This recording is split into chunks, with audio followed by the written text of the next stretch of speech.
레위기 2장 1절에서 16절 말씀을 통해 성도는 평범한 하루를 특별한 믿음으로 산다라는 제목으로 하나님 말씀 증거하도록 하겠습니다. 성도는 평범한 하루를 특별한 믿음 가지고 살아가는 사람입니다. 내 인생의 가을이 오면이라는 시가 있는데요, 조금 길지만 제가 읽어드리겠습니다. 내 인생의 가을이 오면.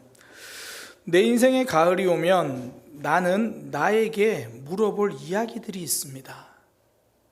내 인생의 가을이 오면 나는 나에게 사람들을 사랑했느냐고 물을 것입니다.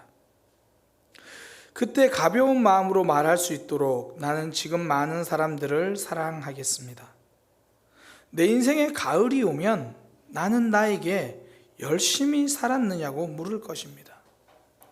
그때 자신 있게 말할 수 있도록 나는 지금 맞이하고 있는 하루하루를 최선을 다하며 살겠습니다. 내 인생의 가을이 오면 나는 나에게 사람들에게 상처 준 일이 없었냐고 물을 것입니다. 그때 자신 있게 말할 수 있도록 사람들을 상처 주는 말과 행동을 하지 말아야 하겠습니다. 내 인생의 가을이 오면 나는 나에게 삶이 아름다웠냐고 물을 것입니다. 그때 기쁘게 대답할 수 있도록 내 삶의 날들을 기쁨으로 아름답게 가꾸어 가야겠습니다. 내 인생의 가을이 오면 나는 나에게 어떤 열매를 얼마만큼 맺었느냐고 물을 것입니다. 그때 자랑스럽게 말할 수 있도록 내 마음밭에 좋은 생각의 씨를 뿌려놓아 좋은 말과 좋은 행동의 열매를 부지런히 키워야 하겠습니다. 내 인생의 가을이 오면, 저는요, 서울에 오고 나서 습관처럼 겨울이 싫다고 말합니다. 실제로 저에게 겨울은요, 밤도 춥고 낮도 추운, 모든 시간이 추운 계절이에요. 그래서 겨울은 여전히 싫습니다. 그런데 제가 이 시를 보고 나서 든 마음이 뭐냐면, 싫은 건 겨울인데 두려운 건 가을이다, 이런 마음이 들어요. 과연 나의 가을은 어떤가?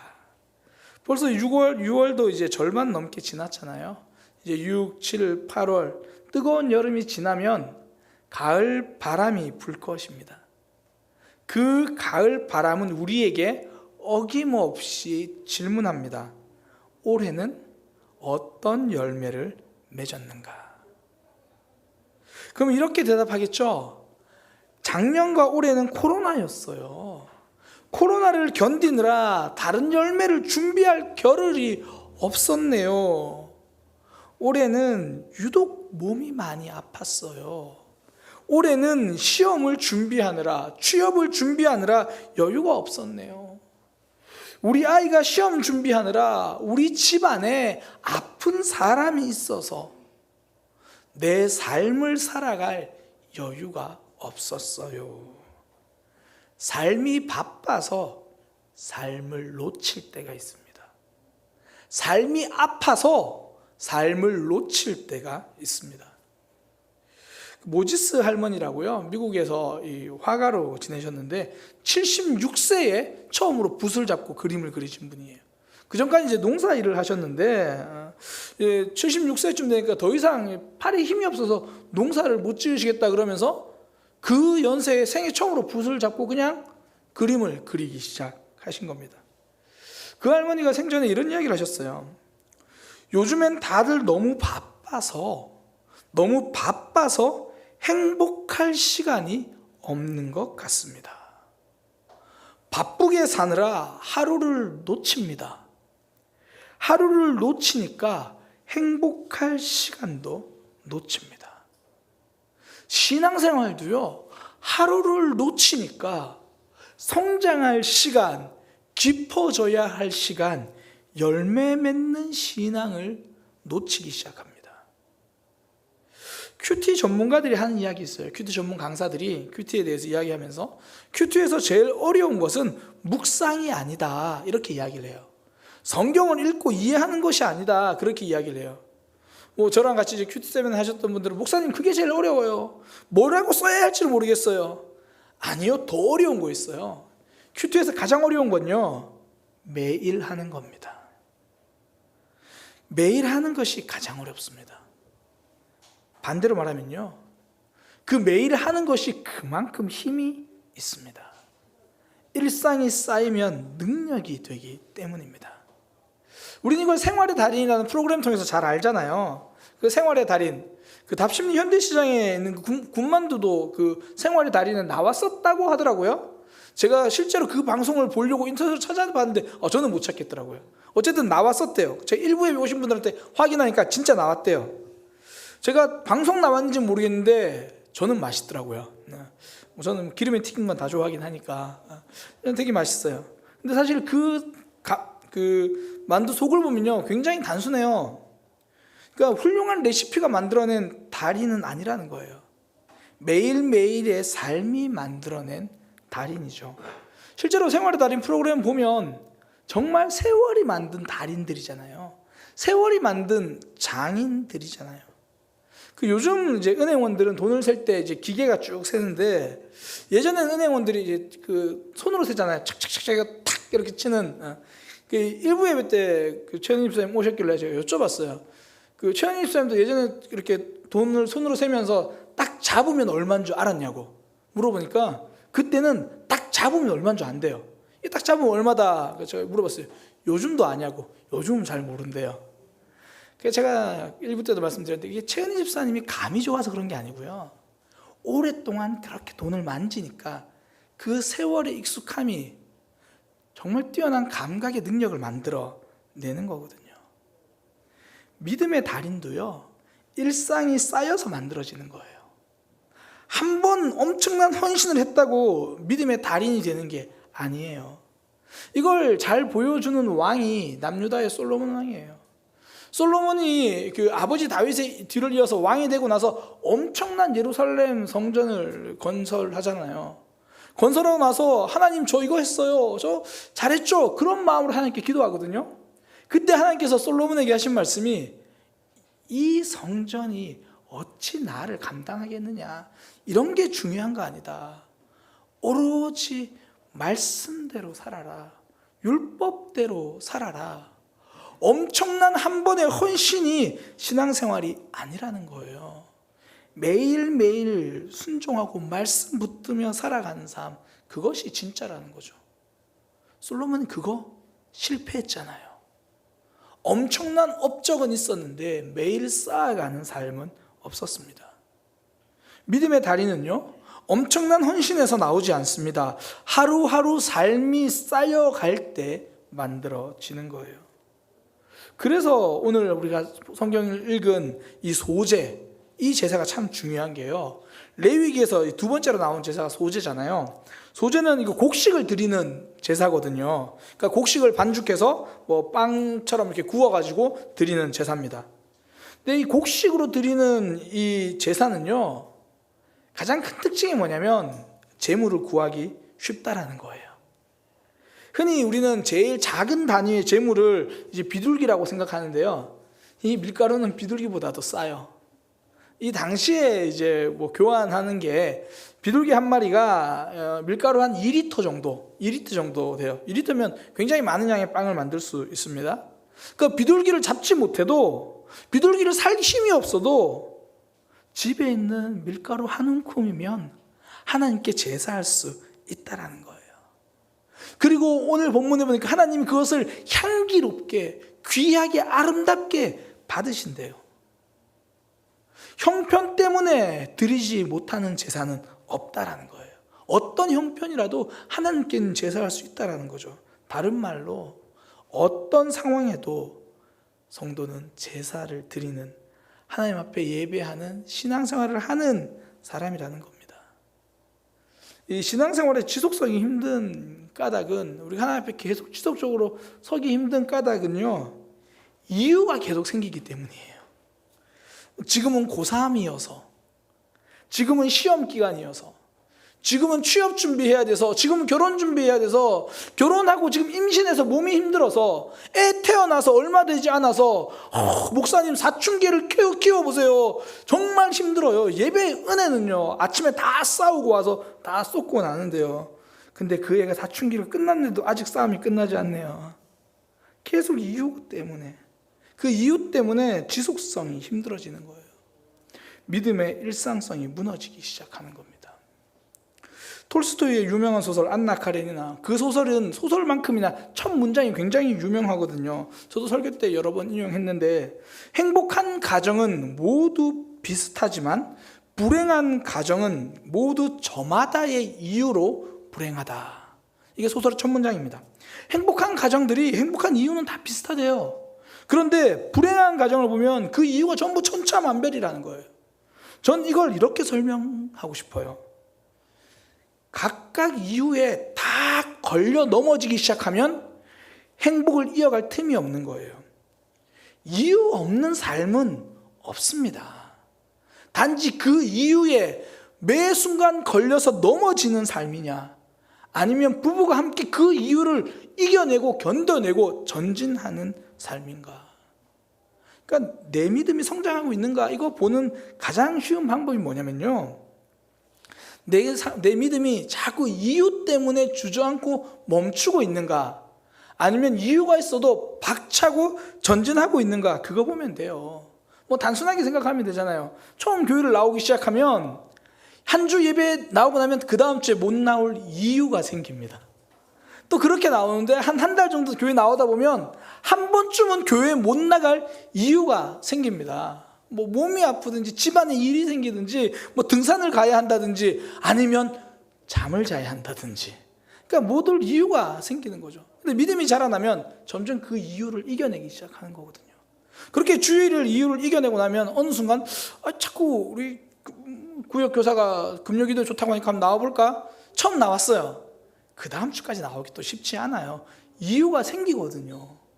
이유가 생기는데 그 이유를 이겨내고 계속해서 나오는 거죠. 방해가 있어도 예배하기 시작하는 겁니다.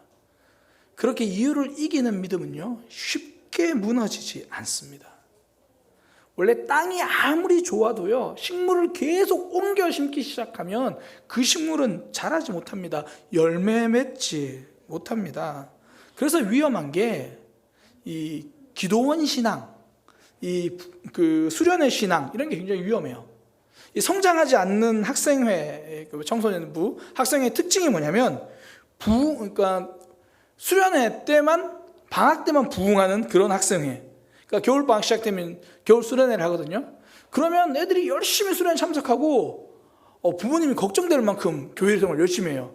집에를 안 돌아. 방학 때 막 교회에서 늦게까지 있고 막 자기들끼리 기도해야 한다 그러고. 너무 걱정하지 마세요. 3월 되면 애들이 교회 안 갈까 봐 걱정이에요. 방학하면 믿음은 방학하기, 그러니까 개학하면 믿음이 방학하기 시작하거든요. 그러니까 수련회 때만 뜨거운 거예요.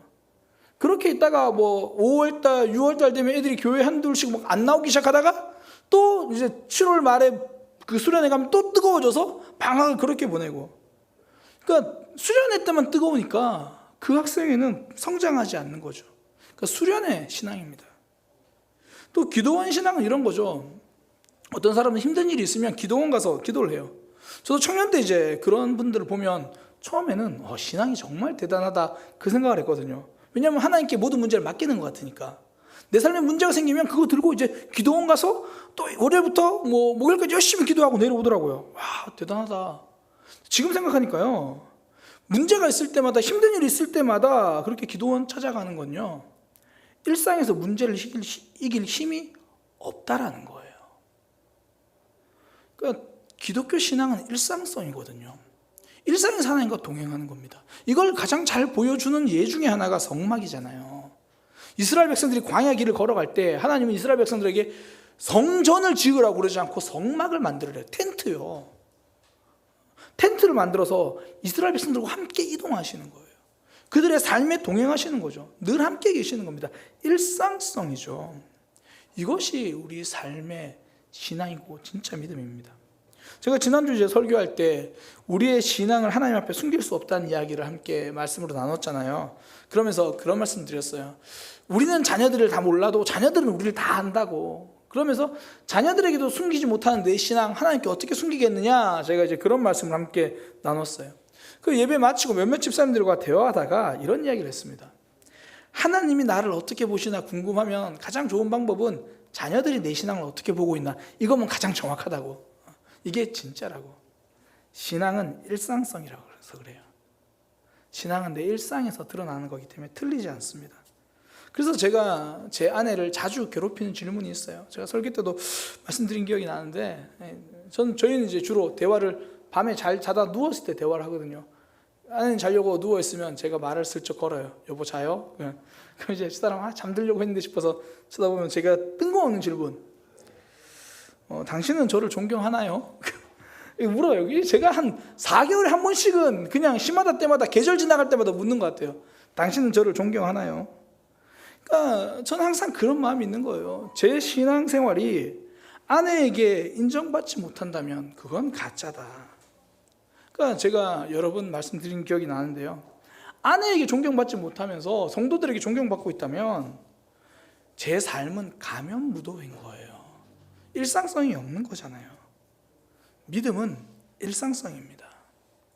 하루하루 평범한 하루 속에서 특별한 하나님 붙들고 그 하나님 주신 믿음 붙들고 살아가는 것, 이것이 믿음입니다. 그래서 하나님은 제사를 드리는 방법을 이야기하면서 소재를 이야기하시는 거예요. 어떤 형편이라도 제사할 수 있다. 그 곡식도 충분히 아름다운 제물이다. 우리에게 알려주시는 것, 항상 하나님 앞에 나올 수 있다. 아니, 나와야 한다. 일상성을 이야기하는 거죠. 지속성을 이야기하는 겁니다. 그래서요, 이 소재는 드리는 방법도 굉장히 다양해요. 4절에 보니까 화덕에 구워서 드려도 된대요. 5절에 보니까 철판에 붙여서 만들어도 된대요. 그 다음 보니까 이 냄비에다가 기름을 섞어서 만들어도 된대요. 이게 뭐 냄비에다 튀기는 개념으로 이렇게 설명을 하더라고요. 그러니까 이게 화덕도 그렇고 철판도 그렇고 냄비도 그렇고 이게 이스라엘 가정에 보편적으로 있는 조리 도구입니다. 그러니까 특별한 게 있어야 드릴 수 있는 제사가 아니라는 거예요. 뭐 오늘날로 이야기하면 가스레인지로 해도 되고 뭐 전자레인지에 돌려도 되고 할 수 있는 걸로 그냥 하면 된다, 그 이야기예요. 화덕이 안 되면 철판이라도 하고, 철판이 안 되면 냄비라도 하고, 뭐 반대로 냄비가 없는데요, 철판은 있잖아. 깨졌는데요, 화덕에 대충 붙여서라도 가능한 거야. 우리가 하나님께 꼭 드려야 하는 제사, 꼭 해야만 하는 그것, 내가 할 수 있는 것으로 시작하는 것, 그것이 믿음입니다. 제가 이번 코로나 때 이제 시작한 게 감사시대, 말씀시대, 제가 설교 때마다 여러 번 인용하는데요. 전 이 훈련학교 너무 좋아요. 신청하시는 분들도 좀 부담이 좀 덜한 것 같아요. 공부가 아닌 것 같다라는 마음으로 신청을 하시잖아요. 이 감사시대, 그냥 하루에 한 가지 감사를 쓰는 거. 사실 그걸 쓰려면 매일 내 삶을 그래도 한 번 돌아봐야 되고, 하나님이 뭘 주셨고 해주셨는지를 생각해야 되거든요. 하나님을 매일 생각하는 것은 우리가 꼭 해야만 하는 겁니다. 그걸 내가 할 수 있는 모양으로 하는 거죠. 또 하나 이제 말씀 시대 마찬가지예요. 말씀 하루에 한 장 읽고, 그리고 나에게 주신 말씀을 한 구절만 써도 좋고, 거기 더 이렇게 내용을 써도 좋고. 제가 이 첫 그 말씀 시대 모였을 때 카카오톡으로 이제 방을 만들어서 그렇게 공지사항을 딱 올려요.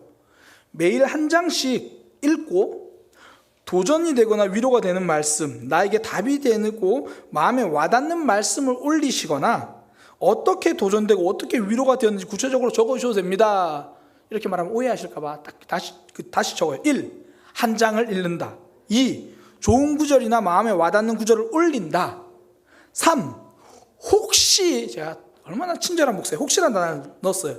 혹시 나누고 싶은 내용이 있으면 올린다. 그 말은요, 한 장 읽고 성경 구절 하나만 써도 된다라는 거예요. 내가 그걸 말로 풀지 않아도 괜찮다라는 거예요. 우리가 말씀을 봐야 하는 것, 하나님 앞에 말씀 앞에 서는 건 우리가 꼭 해야만 하는 일이잖아요. 꼭 해야만 하는 일을 내가 할 수 있는 모습으로 하면 된다라는 거예요. 이런 게 일상성입니다. 이렇게 하니까 큐티 세미나 같이 할 때는 목사님 그거 정말 힘들어서 못하겠어요 하던 분들이 또 말씀 시대는 힘들지만 좋다고 또 계속 하겠다는 분들이 있어요. 그게 큐티하고 똑같은 거거든요. 이름만 바꿔놨는데 좀 부담이 덜 하신 것 같아요. 꼭 봐야 하는 말씀을 내가 할 수 있는 모양으로 하는 거죠. 밀가루를 화덕에 굽든지 철판에 굽든지 냄비에다 튀기든지 하나님께 꼭 드려야 한 제사, 어떤 모습이라도 다 드릴 수 있다라는 거죠. 그 삶 속에서 이후에 넘어지지 않고 하나님 붙들고 일상에서 늘 하나님 향해 가는 것, 그때 믿음이 깊어지기 시작하는 거예요. 그래서 디모데전서 4장 7절 8절에 그렇게 이야기하잖아요. 경건에 이르도록 내 자신을 연단하라. 육체의 연단은 약간의 유익이 있으나 경건은 범사에 유익하니 금생과 내세의 약속이 있느니라. 그러니까 내 몸매를 가꾸고 스펙을 관리하는 것, 그런 거 도움이 되죠. 필요합니다. 그러나 그것보다 더 중요하고 더 필요한 것은요, 우리의 신앙을 가꾸고 나의 영성을 관리하는 겁니다.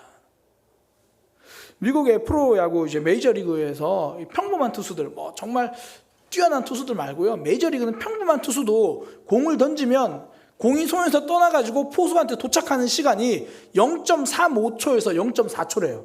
그러니까 0.5초도 안 걸리는 거예요. 1초의 절반도 걸리지 않아요. 그런데 이 타자가 이 배트로 휘두르는 속도는요, 0.25초에서 0.3초래요. 되게 짧다는 얘기예요. 그러면 0.4초에 던지는데 0.3초에 휘두르려면 0.1초 만에 결정해야 돼요. 그러니까 이거는 보고 결정할 수 있는 게 아니라는 거예요. 그런데도 불구하고 안타를 치고 홈런을 치는 이유가 뭐냐면 훈련이에요. 매일 방망이를 휘두르니까 그 투수의 모습, 형태, 감을 보고 그냥 이게 변화구인지 직구인지 노리고 치는 거죠.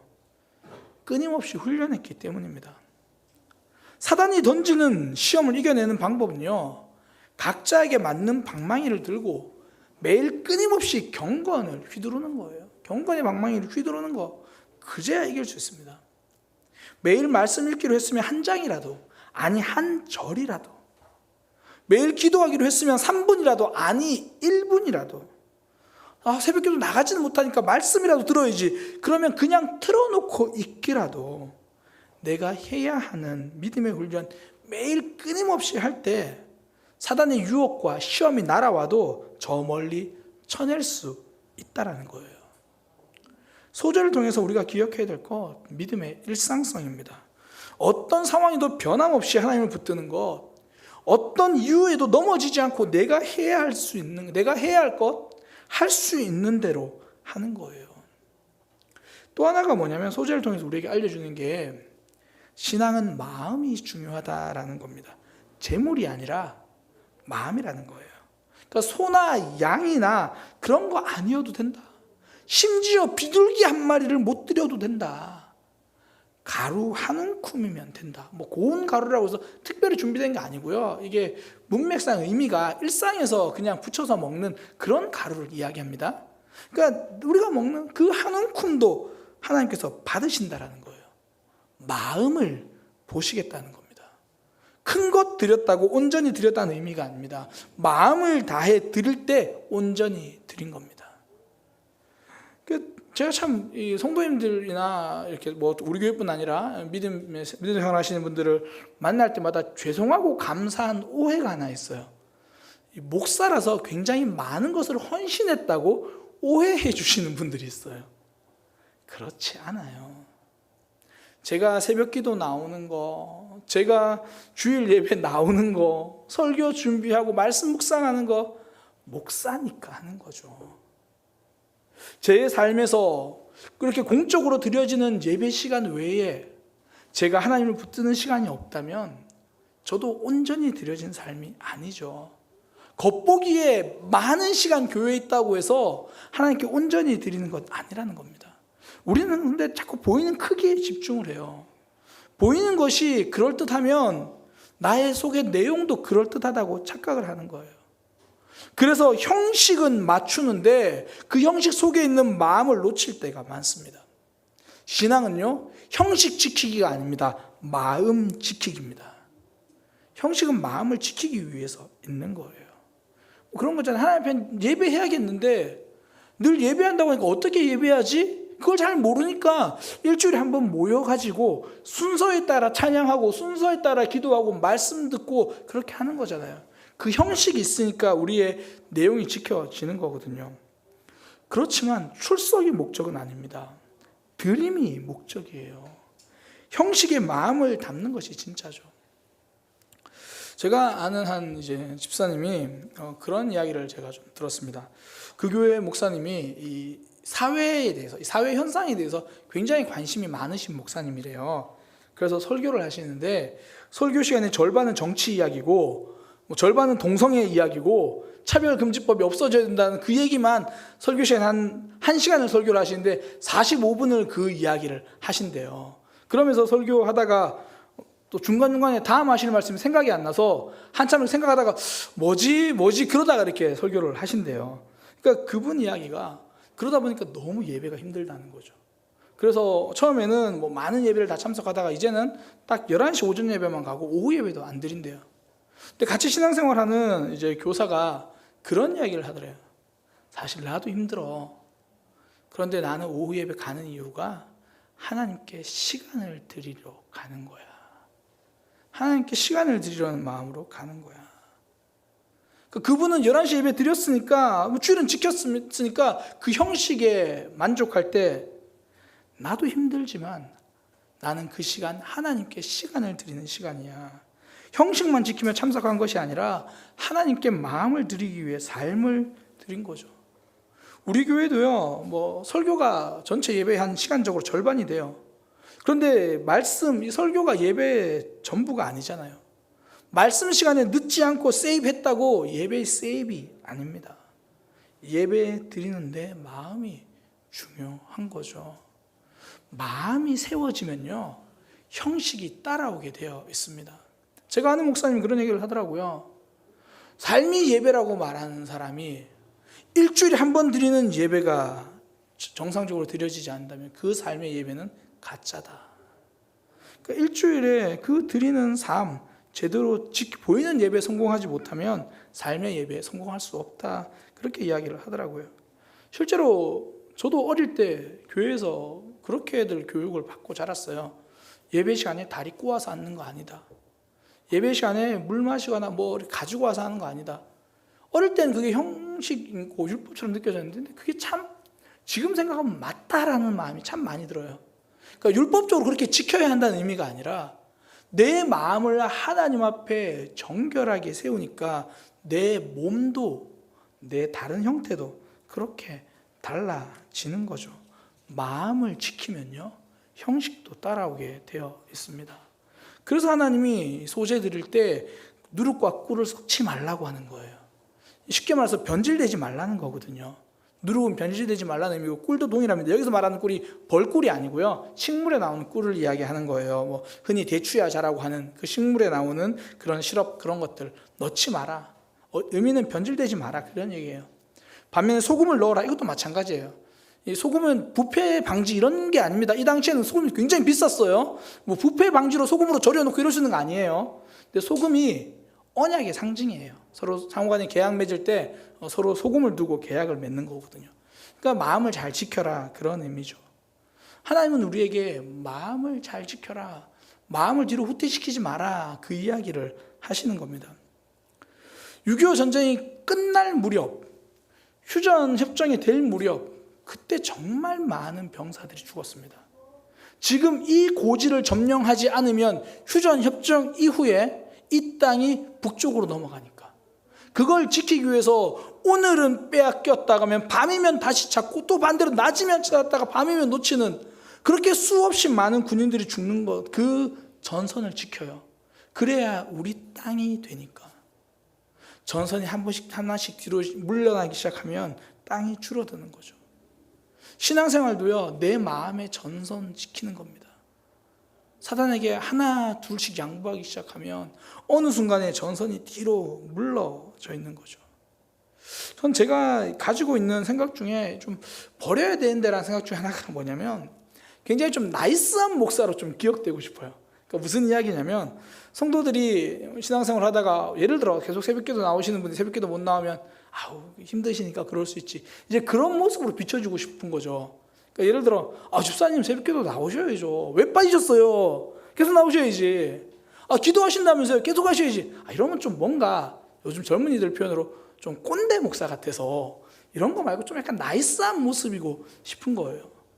그런데 그러다 보니까 자꾸 믿음의 전선들이 뒤로 밀려가는 건 아닌가 그런 마음이 들어요. 설교 준비하면서 그래 좀 그런 이야기도 좀 하는 사람이 되어야겠다라고 생각을 하다가 하나님 주신 마음, 그래 꼰대 같은 목사가 되기보다 전선이 밀리지 않도록 기도해 주는 목사가 되자. 우리 함께 믿음의 전선을 지켜가기를 소망합니다. 자꾸 후퇴하지 맙시다. 내가 하나님 앞에 일상의 신앙생활 믿음을 지키기로 했으면 굳게 손잡고 버티는 거죠. 얼마나 감사합니까? 하나님 우리 큰 것 드리라고 하지 않잖아요. 마음을 드리라고 말씀하시잖아요. 그 마음을 함께 지키는 거죠. 우리의 연약함을 아신다는 거예요. 우리의 부족함을 아신다는 거예요. 제가 처음에 시를 말씀드렸는데요. 사실 가을이 두렵기는 여전히 매 한 가지입니다. 그럼에도 불구하고 가을이 조금씩 인생의 가을에 기대되는 이유는 하나님이 저의 연약함을 아시고 붙들어 주시고 세워주시고 할 수 있는 것에서 하나님께 마음을 담아 드리라고 하는 거잖아요. 하나님은 우리에게 최고를 원하지 않습니다. 최선을 원하십니다. 마음의 최선을 향해 노력하는 거죠. 그래서 우리가 이렇게 고백하잖아요. 힘들고 지치고 넘어지지만 하나님이 우리를 붙들어 주시잖아요. 나는 나 자신에게 실망하고 연약하지만 하나님이 나를 붙들어 주시잖아요. 우리가 매일 넘어져도 다시 한번 예배를 회복하기 위해서 나올 수 있는 이유가 이 하나님 때문이거든요.